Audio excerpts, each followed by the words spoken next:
The night before my heart transplant, my husband, Noah, brought me a glass of milk at midnight. When I woke up the next day, I found that the heart meant for me had been stolen by my sister, Chloe. The next day, I broke down at the operating room door, demanding to know why. Noah sighed helplessly. Chloe's condition is worse. You still have 3 years to live. Just let her have this heart. My mother frowned, saying I was being unreasonable. Chloe has always compromised for you. As the older sister, you should give in this once. Even my son wouldn't speak up for me. Chloe is afraid of pain, you're not. The heart should go to Chloe. Everyone stood against me. A sharp pain surged in my chest. I had a heart attack and died right there at the operating room door. When I opened my eyes again, I was back to the day before the heart transplant. Your physical condition is fine. The donor heart has been confirmed and the transplant can proceed tomorrow. Remember to fast and avoid liquids for 10 hours to ensure a smooth operation. Familiar words echoed in my ears again. I opened my eyes, tears streaming down my face, soaking the pillow.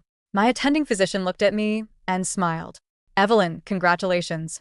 The match rate for this transplant is very high. After the surgery, you'll be healthy.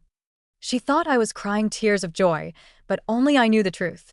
The agony and despair of finally grasping hope, only for it to be crushed by the very people who were supposed to be my family. The pain of the heart attack still lingered throughout my body, yet I forced a smile. Thank you, doctor. Could I ask you for a favor? Please don't tell my family about tomorrow's surgery yet. I'll sign the consent form myself. Heaven had given me another chance. This time, I would hold on tight and never let go. The doctor nodded understandingly, closed my medical file, and left the room. My roommate, who shared the room with me, looked at me with envy and struck up a conversation. I've been waiting for a suitable donor for almost 7 years. It's so wonderful to see you get to live. Your family must be so happy. I smiled but said nothing. They couldn't possibly be happy, not when their beloved adopted daughter, Chloe, hadn't found a donor yet. Even when I was hospitalized, no one was willing to visit or take care of me. Several times, the pain was so severe that doctors issued a critical condition notice, requiring my family to sign. With trembling hands, I immediately called Noah. But his first words were full of blame. I told you not to call me in the middle of the night. Chloe is a light sleeper. It will wake her up. I curled up on the hospital bed, cold sweat soaking my gown. My voice trembled as I spoke. Noah, I'm in so much pain. The doctor said I might not make it. I want to see you, to see Ethan and Mom and Dad. Please, can you all come to the hospital and see me? But I didn't get his concern. Noah's hushed voice was utterly cold. Stop acting out, Evelyn. You just can't stand us revolving around Chloe. You're faking pain to trick us into visiting you.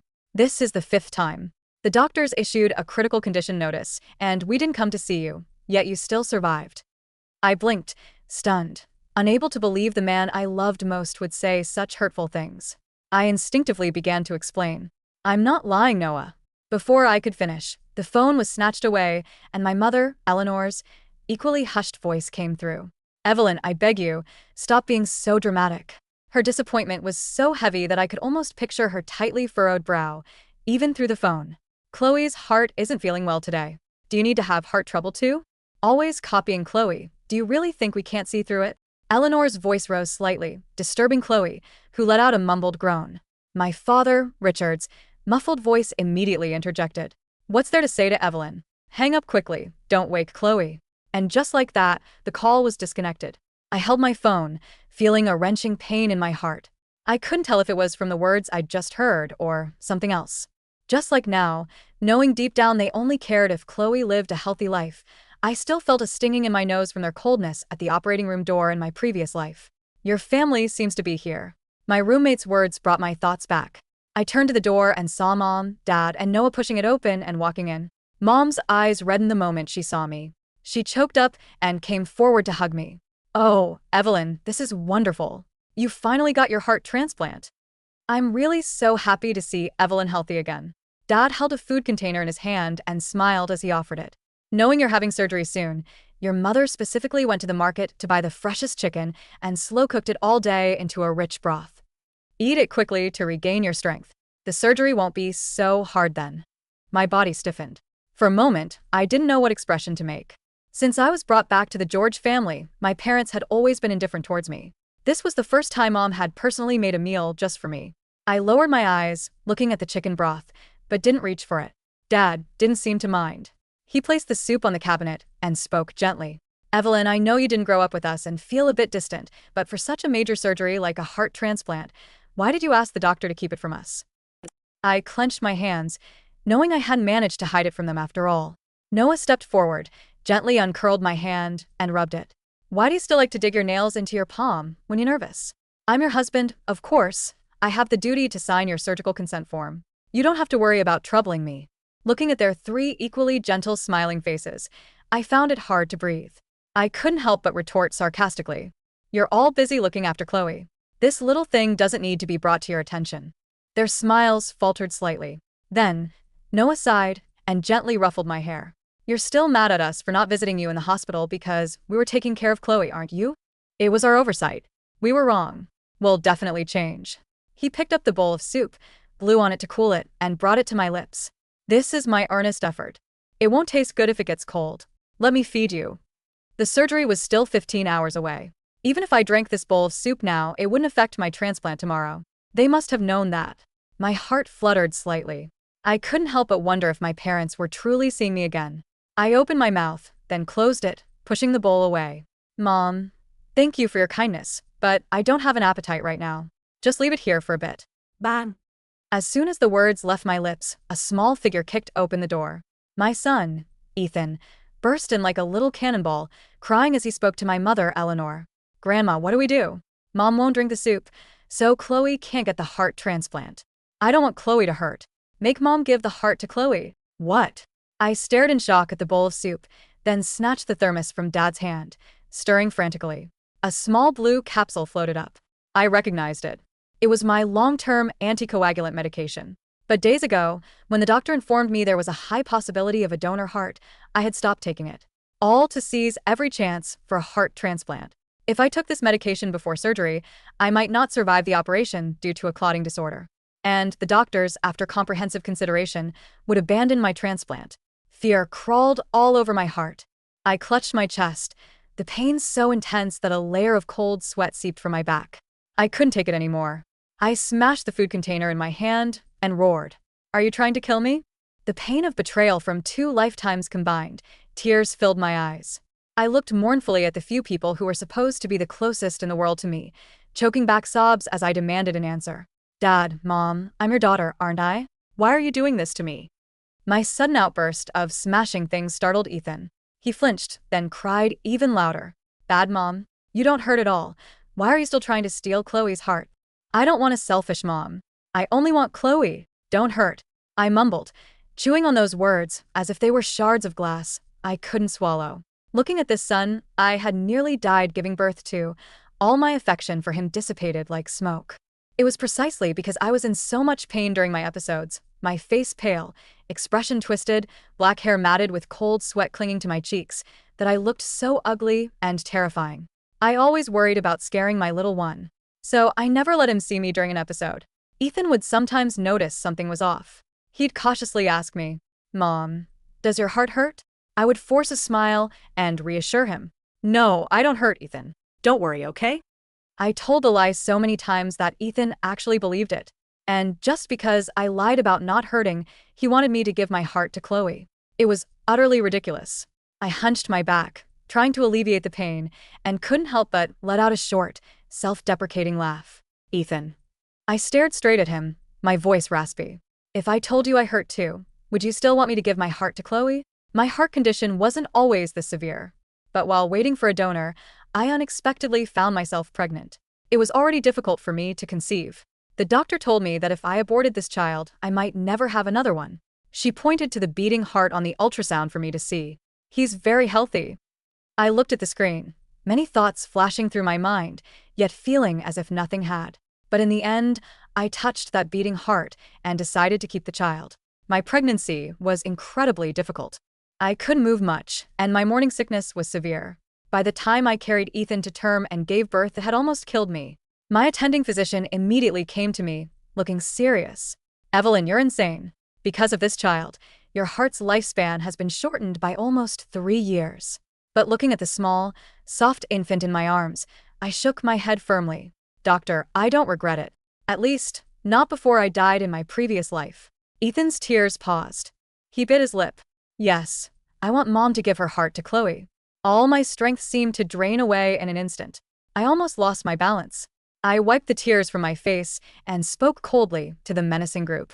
You want me to give up my donor heart? Impossible. The atmosphere completely froze. Mom, Eleanor, her face grim, spoke with disappointment. Evelyn, ever since you came back to the George family, Chloe has always yielded to you. Haven't you bullied her enough these years? You won't even give up a heart for Chloe. You're truly a greedy person. Noah chimed in. You still have 3 years to live, but Chloe is in so much pain that she can't sleep at night. She's so frail a gust of wind could blow her away. How can your heart be so cruel, watching your sister suffer? But because I gave birth to Ethan, those 3 years I had left were long gone. If I didn't get a heart transplant now, I might die next month or even tomorrow. My mouth was full of bitterness, but I had no strength left to explain any of this to them. I just closed my eyes and told them to leave. Chloe doesn't deserve to be my sister. If you think I'm heartless, then after the surgery, I can leave the George family and never bother you again. Countless insults immediately erupted, but I didn't take a single word to heart. I called security. Someone is causing a disturbance in the hospital, disrupting normal medical order. Security guards came and escorted them out, and then my ears finally had peace. Exhaustion also washed over me. I closed my eyes and fell into a deep sleep. When I woke up again, a nurse informed me to prepare for surgery. I changed into a surgical gown and lay on the operating table. I was being wheeled to the operating room alone when someone blocked my way. Noah stood at the operating room door, his face grim. Evelyn can't have surgery. She drank milk last night and didn't fast. The head nurse's face instantly changed. She asked me sternly, "Did you secretly eat something?" My face was pale. I shook my head, about to explain. Mom and Dad also stepped forward, bringing a frail-looking Chloe with them. Doctor, we are her closest family. Of course, we want her to be healthy, but we can't lie. Evelyn drank milk last night. We saw it with our own eyes. They pushed Chloe forward. But Chloe didn't eat anything last night. She needs the same donor heart as Evelyn. For everyone's sake, let Chloe have this transplant. We'll make sure to keep Evelyn in line next time and not let her eat things she shouldn't. I instantly understood what they meant. There were no cameras in the room. Whether I had eaten or not depended entirely on their word. And once a donor heart is harvested, it's only viable for 3 hours, including air transport time. If I wasted any more time trying to prove I hadn't eaten, this heart would be useless. I gave them a cold glance, my entire heart completely chilled. The head nurse was already hesitating, but I lay calmly on the operating table unmoving. The operating room door opened, and Dr. Diaz, my attending physician, beckoned to the head nurse. All right, will Evelyn in? Noah's face changed. He spoke urgently. Doctor, she ate something last night. She can't have the surgery. Dr. Diaz looked at them coldly, then tossed something out. Whether she ate or not, Evelyn already proved it to us. As for you, you're implicated in attempted murder. Get ready to go to jail. The operating room door closed.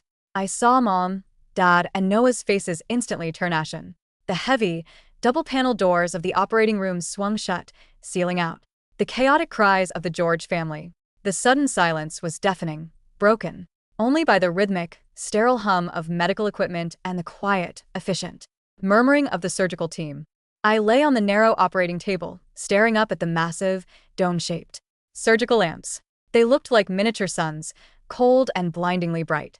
Evelyn, can you hear me? Dr. Diaz's voice came from behind a sterile mask, her eyes warm and steady. We're going to administer the anesthesia now. You're safe. Here. Nobody can get to you. Thank you, doctor. I whispered, my voice trembling not from fear of the surgery, but from the sheer, overwhelming rush of relief. In my previous life, these doors had been my barrier to salvation. I had collapsed outside them, my spirit broken by the very people who shared my blood, my heart stopping amidst their cold, calculating demands. But this time I was inside. The cold air of the operating room felt like a sanctuary. As the anesthesiologist adjusted the foredrip, a soothing, icy sensation crept up my arm. Take a deep breath, Evelyn. Count down from 10. 10, 9, 8. Before I reached 7, the darkness claimed me. But, for the first time in 2 lifetimes, the darkness was not terrifying. It was a gentle, protective blanket, carrying me away from the wolves at the gate. Outside the operating room, the atmosphere was thick with tension. Noah stood frozen, his face a mask of disbelief and rising panic. He turned to Eleanor and Richard, his voice dropping to a harsh whisper. What did Dr. Diaz mean? Attempted murder?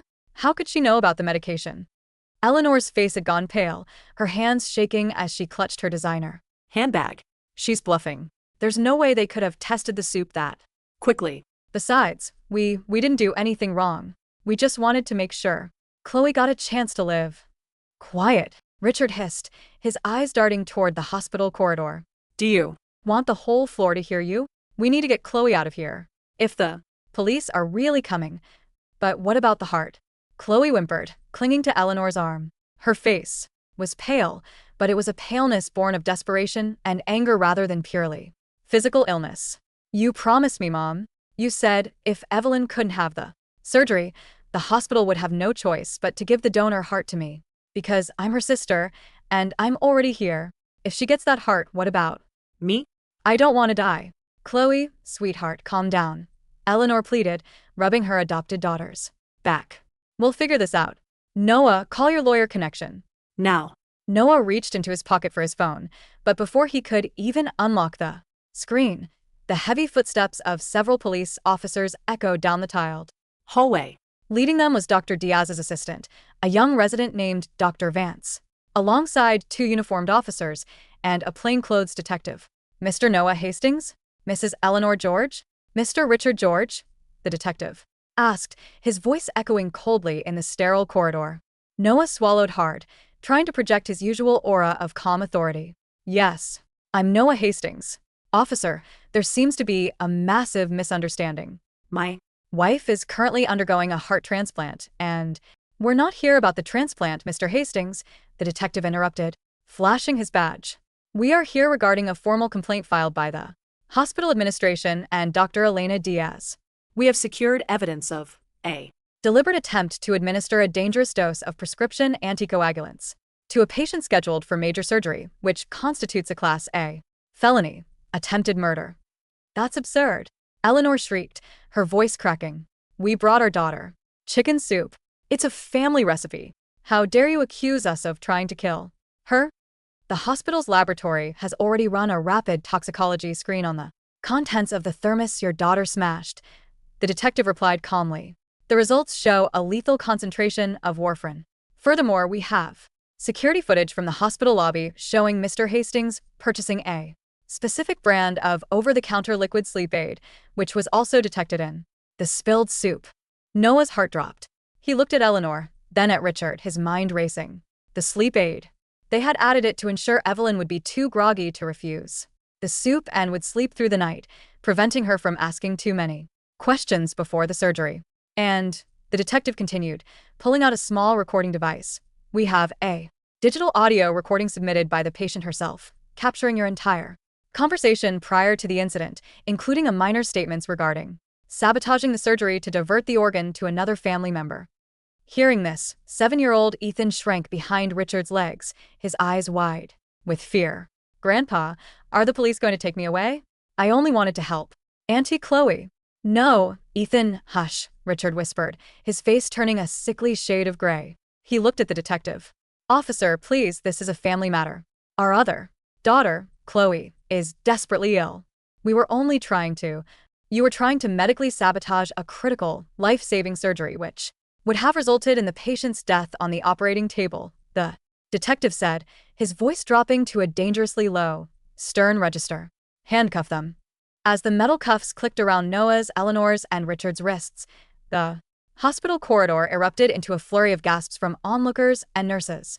Chloe began to scream hysterically, throwing herself onto the floor, while Ethan wailed, pulling at Noah's coat. Noah, do something. Eleanor cried out as she was led away. You're her husband. You have the legal right to stop this. Tell them to stop the surgery. But Noah could only look back at the closed doors of the operating room. For the first time, he realized that the quiet, submissive wife who had always put his and Chloe's needs first was gone. In her place was someone who had calculated every move to ensure their absolute ruin. The first thing I registered when I woke up was the sound. Beep, beep, beep. It was a sound I had heard thousands of times during my years of illness, but this time it was different. It wasn't the erratic, struggling flutter of a dying engine. It was steady, strong, a heavy, rhythmic thudding in my chest that felt incredibly foreign, yet profoundly beautiful. I opened my eyes slowly. The bright, harsh lights of the ICU blurred into focus. My throat felt dry and scratchy from the breathing tube that had recently been removed, and a dull ache radiated from my sternum, but it was nothing compared to the suffocating pressure that had lived in my chest for the last decade. Evelyn, can you hear me? I turned my head slightly. Dr. Diaz was standing beside my bed, her eyes shining with warmth and relief. She was checking my monitors, a soft smile playing on her lips. Dr. Diaz. I croaked, my voice barely a whisper. Don't try to speak too much just yet, she said gently, pouring a small cup of water and holding a straw to my lips. I took a tiny sip, the cool liquid, soothing my parched throat. How do you feel? She asked. I took a slow, deep breath. For the first time in my life, my lungs expanded, fully without triggering a sharp, stabbing pain in my ribs. My heart didn't flutter or skip. It beat with a powerful, clean resonance. It feels warm, I whispered, tears spilling from the corners of my eyes. It feels so strong. That's because it's a perfect match, Dr. Diaz said, her voice filled with professional pride and personal tenderness. Your new heart is working beautifully. Your blood pressure is stable, your oxygen levels are perfect, and your body is accepting the graft exceptionally well. You're going to live a long, healthy life, Evelyn. I'm going to live. The words washed over me like a cleansing wave. In my previous life, I had died. In the dirt outside the operating room, my soul departing in a flurry of agony and betrayal. But now I was alive. The future, once a dark and narrow tunnel, had suddenly opened into a vast, sunlit horizon. The others? I managed to ask, my hands clenching the sterile bedsheets. Dr. Diaz's expression turned serious, though there was no pity in her eyes. Only a fierce, protective satisfaction. They won't be bothering you again, Evelyn. The police took Noah, Eleanor, and Richard into custody yesterday. The security team secured the soup container, and our lab confirmed the presence of a massive dose of warfarin and a prescription-strength sedative, combined with the audio recording you made on your phone and sent to my assistant before you were wheeled in. The district attorney has already upgraded the charges to conspiracy to commit first-degree murder. I closed my eyes, letting out a long, shaky breath. Before the surgery, knowing their patterns, I had taken precautions. When Eleanor had brought the soup, my instinct, honed by the agonizing memories of my past life, told me they wouldn't stop at just emotional blackmail. When Ethan had burst in and let slip their plan, I realized they had tried to poison my body with anticoagulants to force the doctors to cancel the surgery. So when I smashed the container, I didn't just do it out of anger. I did it strategically. I made sure a large portion of the soup spilled directly onto the bedside table and the floor, where the hospital staff would have to clean it up. Before the security guards escorted them out, I secretly whispered to Dr. Vance, my trusted resident, asking her to preserve a sample of the spilled soup and have it analyzed immediately. I had also kept my phone's voice recorder running from the moment they entered the room, storing the audio file directly onto a secure cloud drive with a copy automatically sent to Dr. Diaz's professional email. What about Chloe? Asked, my voice devoid of emotion. She's currently under medical observation, but not in this hospital, Dr. Diaz replied coldly. Once we discovered the family's attempt to manipulate the organ donor system through criminal coercion and medical sabotage, the National Transplant Registry was notified. Chloe has been permanently blacklisted from the priority recipient list. Her actions, and those of her family, have been classified as an attempt to illegally acquire an organ through violence. A cold sense of justice settled deep within my chest. In my past life, Chloe had taken my heart, my life, and my family, leaving me to rot in an unmarked grave of forgotten memories. But in this life, her greed had stripped her of the one thing she desperately wanted, a chance at survival. And Ethan? I asked, a faint, lingering ache touching my soul. He was the child I had nearly died to bring into this world. Dr. Diaz sighed gently. Because both his father and grandparents are in custody, Child Protective Services were called. He is currently staying with a temporary foster family under professional psychological evaluation. I'm sorry. Evelyn, I know he is your son, but it's all right. I interrupted, my voice firm. He chose his path. I spent 7 years trying to teach him love, but they taught him selfishness. I cannot save. Someone who wishes to consume me to keep someone else warm. I looked out the window of the ICU. The sun was rising, casting long, golden fingers of light across the city skyline. My new heart beat steadily against my ribs, a powerful, unwavering drumbeat. Top, top, top. It was the sound of my freedom. 3 weeks later, I was transferred to a private recovery suite in a different wing of the hospital.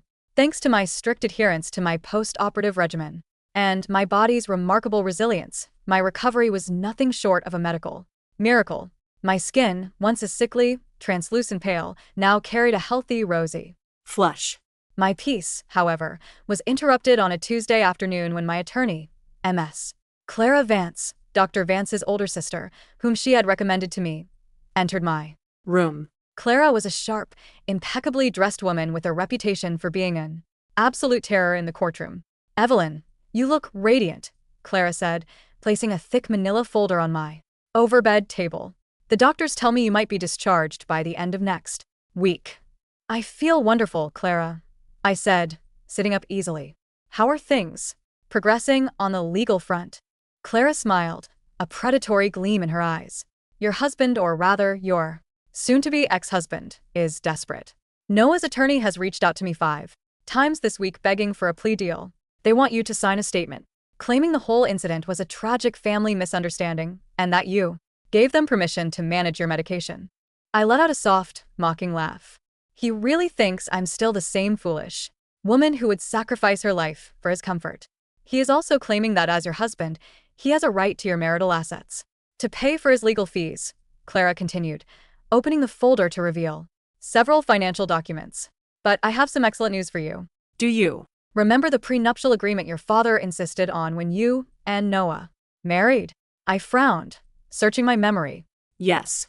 My father, Richard, was terrified that Noah was marrying me for the George family fortune. He made Noah sign an incredibly strict prenup stating that in the event of a divorce, Noah would leave with absolutely nothing, no alimony, no property, and no shares in the family logistics company. "Exactly," Clara purred. "Richard wanted to protect his money from Noah. But what Richard didn't anticipate was that 3 years ago, when your grandfather passed away, he bypassed Richard and Eleanor entirely, leaving 45% of the George Group shares directly to you, his only biological granddaughter." I gasped slightly. I had forgotten about those shares. In my previous life, because of my failing health and my desperate desire to please Noah, I had signed a power of attorney allowing Noah to manage those shares. He had used them to secure his position as the CEO of the company, eventually transferring them to Chloe after my death. "In this life, I never signed that power of attorney," I murmured, a smile spreading across my face. "No, you didn't," Clara confirmed, "which means you are currently the largest single shareholder of the George Group. Furthermore, because Richard and Eleanor are facing felony charges for attempted murder, their remaining shares have been frozen by the court. The board of directors is in a state of absolute panic. They want to distance themselves from the scandal as quickly as possible. Yesterday, they held an emergency meeting and voted to strip Richard of his chairmanship and terminate Noah's contract as CEO. The irony was delicious. Richard had spent his entire life building the George Group, treating me like an embarrassment while grooming Chloe to be his heir. And Noah had married me, pretending to love me, all to climb the corporate ladder. Now, because of their own greed, Noah was jobless and penniless, and Richard's life's work was firmly in my hands. "What about the criminal trial?" I asked. "The district attorney is refusing any plea deals," Clara said. "The evidence is overwhelming.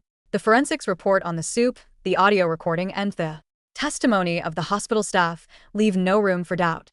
The DA is pushing for a minimum of 15 years for Noah and 20 years each for Richard and Eleanor. Due to the premeditated nature of the poisoning, they're scheduled for their preliminary hearing next Monday." "I want to be there," I said, looking Clara directly in the eyes. "I want to look them in the face when the judge reads the indictment." "I wouldn't expect anything less," Clara smiled. "I'll arrange for your medical, transport, and security. It's time they realize who they really crossed." The county courthouse was a gray, imposing stone structure that felt like a fortress of justice. Despite the cool autumn breeze, I felt warm and energized. As I stepped out of the medical transport vehicle, supported by Clara and a private nurse, I was wearing a simple, elegant emerald green dress. My hair, which had been dull and brittle for years, was now thick and shiny, swept back to reveal my glowing complexion. I walked with a steady, confident stride, a stark contrast to the frail, trembling woman who had lived in fear for so long. When we entered the courtroom, a hush fell over the room. Noah, Richard, and Eleanor were already seated at the defense table, dressed in orange prison jumpsuits and wearing handcuffs. The weeks in county jail had not been kind to them.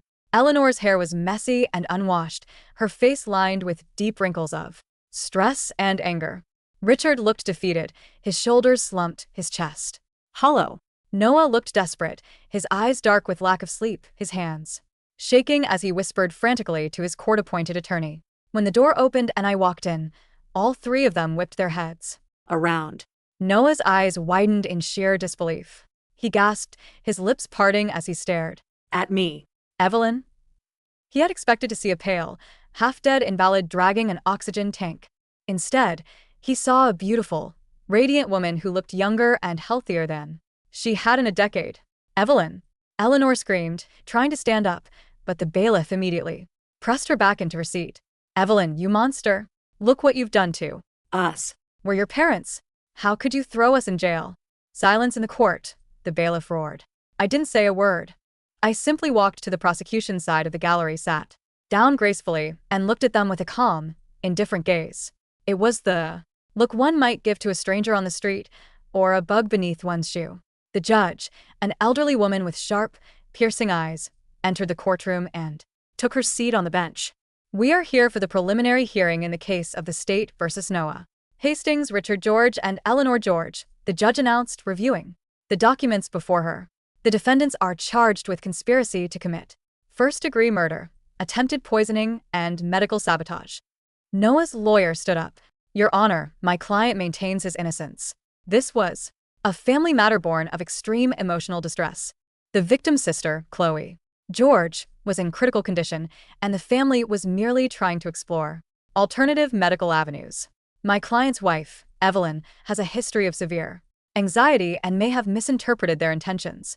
Is that so? The district attorney stood up, holding a tablet. Your Honor, we would like to present the audio recording recovered from the victim's phone, captured on the night of the incident. The judge nodded. Proceed.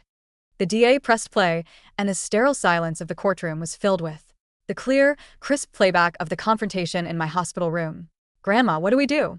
Mom won't drink the soup, so Chloe can't get the heart transplant. Ethan's young voice echoed through the speakers, sharp and jarring. I don't want Chloe to hurt. Make Mom give the heart to Chloe. Then came Eleanor's cold, disappointed voice. Evelyn, ever since you came back to the George family, Chloe has always yielded to you. Haven't you bullied her enough these years? You won't even give up a heart for Chloe. You're truly a greedy person. And finally, Noah's smooth, manipulative tone. You still have 3 years to live, but Chloe is in so much pain that she can't sleep at night. How can your heart be so cruel, watching your sister suffer? The courtroom was dead silent. Even the defense attorneys looked down at their papers, unable to meet the judge's gaze. The judge's face had turned to stone. She looked at the three defendants with utter disgust.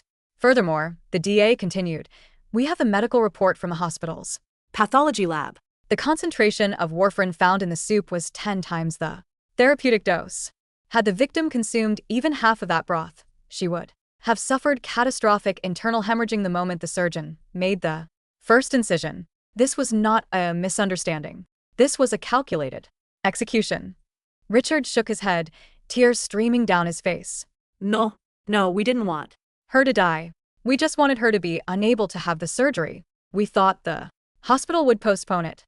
You thought you could manipulate a life-saving medical procedure to suit your personal favoritism, the judge said, her voice dripping with ice. You showed a complete disregard for human life, specifically the life of your own daughter and wife. She looked at Noah. Mr. Hastings, you are a college-educated man, a former executive. You knew exactly what you were doing when you purchased those sedatives and helped lace that soup. Your attempt to paint yourself as a desperate husband is repulsive. She banged her gavel. Bail is denied for all three defendants. They will remain in custody pending trial. The court also grants a permanent order of protection for the victim, Evelyn Hastings, effective immediately. As the bailiffs stepped forward to lead them away, Noah broke down. He thrashed against his handcuffs, screaming toward me, "Evelyn, please. I loved you. We have a son. Think of Ethan. You can't do this to Ethan. He needs his father." I stood up slowly, walking toward the railing of the gallery. I looked down at him, my expression completely serene. "Ethan doesn't have a father, Noah," I said, my voice carrying clearly through the courtroom. "And he no longer has a mother. You taught him that my life had no value. You taught him that I was just an object to be used and discarded for." Chloe's sake. You ruined him, Noah. "Not me. You cold-hearted bitch." Eleanor screamed, spit flying from her lips as she was dragged toward the side door. "You should have died. Chloe is 10 times the daughter you'll ever be.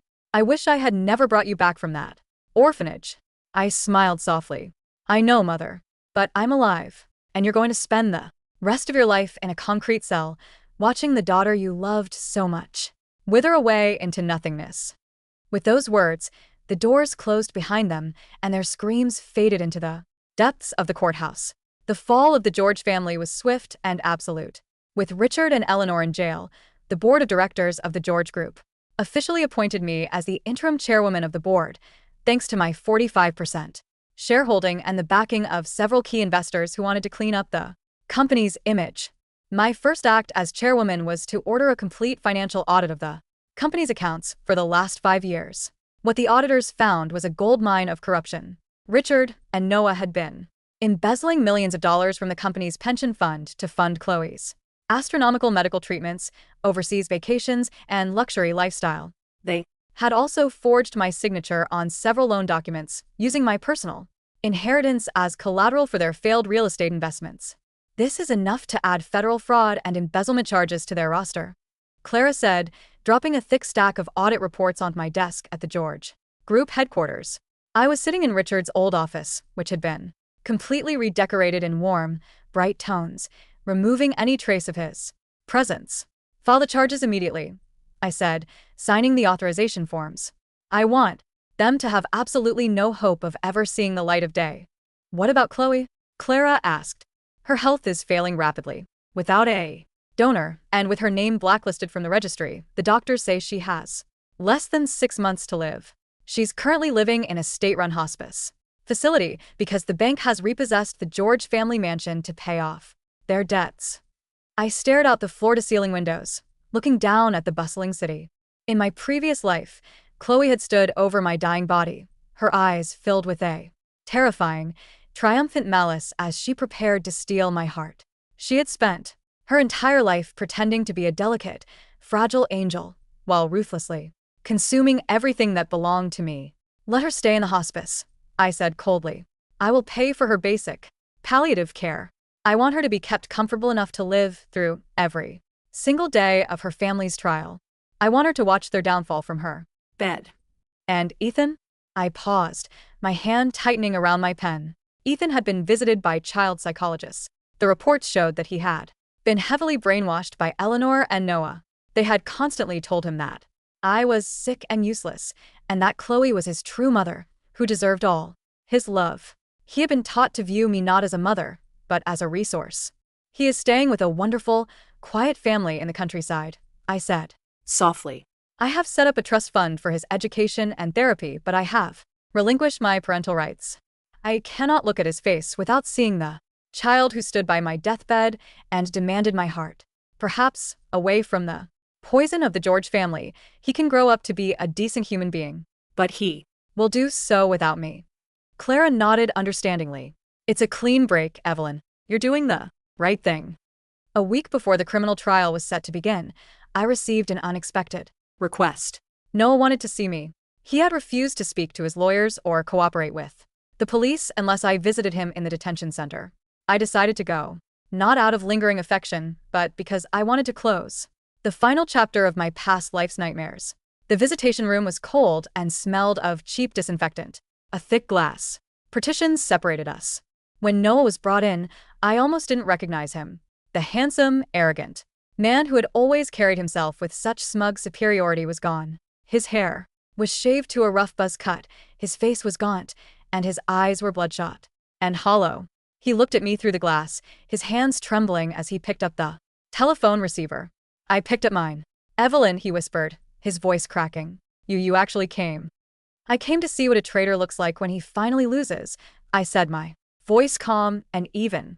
Noah closed his eyes, a tear rolling down his cheek. I'm sorry, Evelyn. "I'm so sorry. I was blind. I was manipulated by your parents. They kept telling me that you were going to die anyway, that your heart was too weak, and that Chloe was the only one who could save the family's future." "Do you really think I'm that stupid, Noah?" I asked, a faint, mocking smile on my lips. "You didn't do it for my parents. You did it for yourself. You wanted my grandfather's shares. You knew that if I died and Chloe lived, you could easily control her and Eleanor, securing your position as the absolute ruler of the George Group. I was just a stepping stone to you." Noah's face turned pale. He tried to speak, but the truth of my words choked him. "In my previous life," I continued, my voice dropping to a dangerous whisper, "you brought me a glass of milk at midnight, the night before my surgery. You smiled so gently, telling me to sleep well. And the next day you let Chloe steal my heart, leaving me to die at the operating room door. Do you remember that, Noah?" Noah stared at me, his eyes wide with horror and confusion. What are you talking about? Previous life?" Milk? I brought you soup this time." "It doesn't matter," I said, leaning back in my chair. "The point is, you've always been a monster. But this time, the monster got caught in his own trap. Your lawyers told you about the fraud charges, didn't they?" Noah's face crumpled. He pressed his forehead against the glass. "Please, Evelyn, I'll sign the divorce papers. I'll give up everything. Just ask the DA to drop the conspiracy charges. If I go to federal prison, I'll never see the light of day again. I'll die there." "Then die," I said softly. Noah gasped, looking up at me in horror.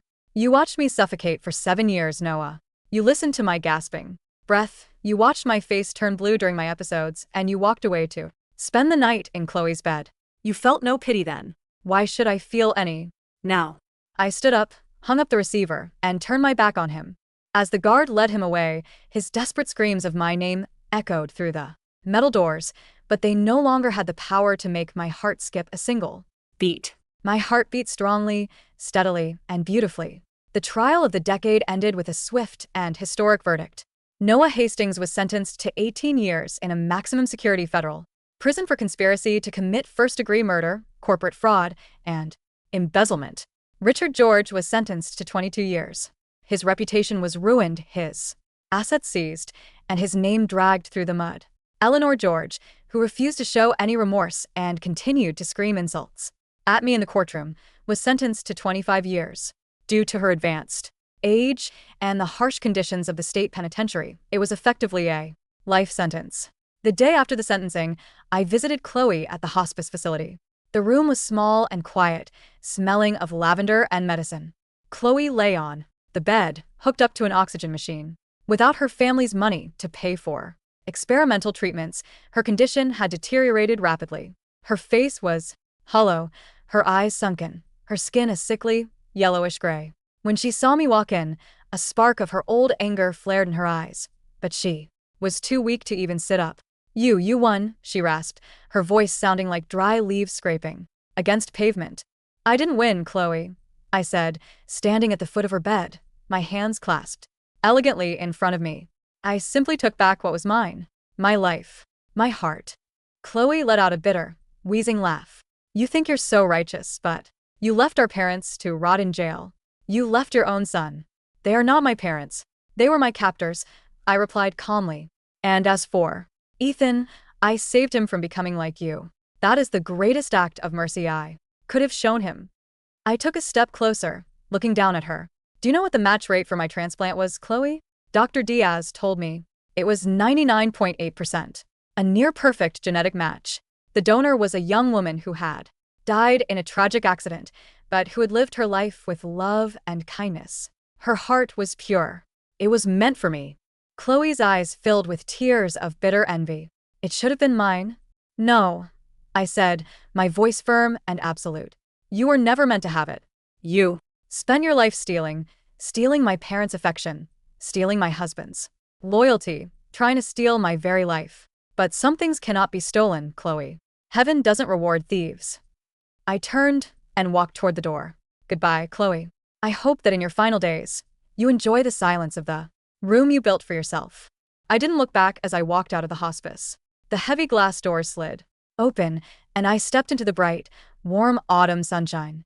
6 months later, the ocean breeze was cool and crisp, carrying the salty scent of the tide as it crashed against the cliffs of the Amalfi Coast.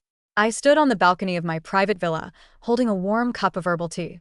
The sun was setting over the Mediterranean, painting the sky in breathtaking shades of gold, pink, and violet.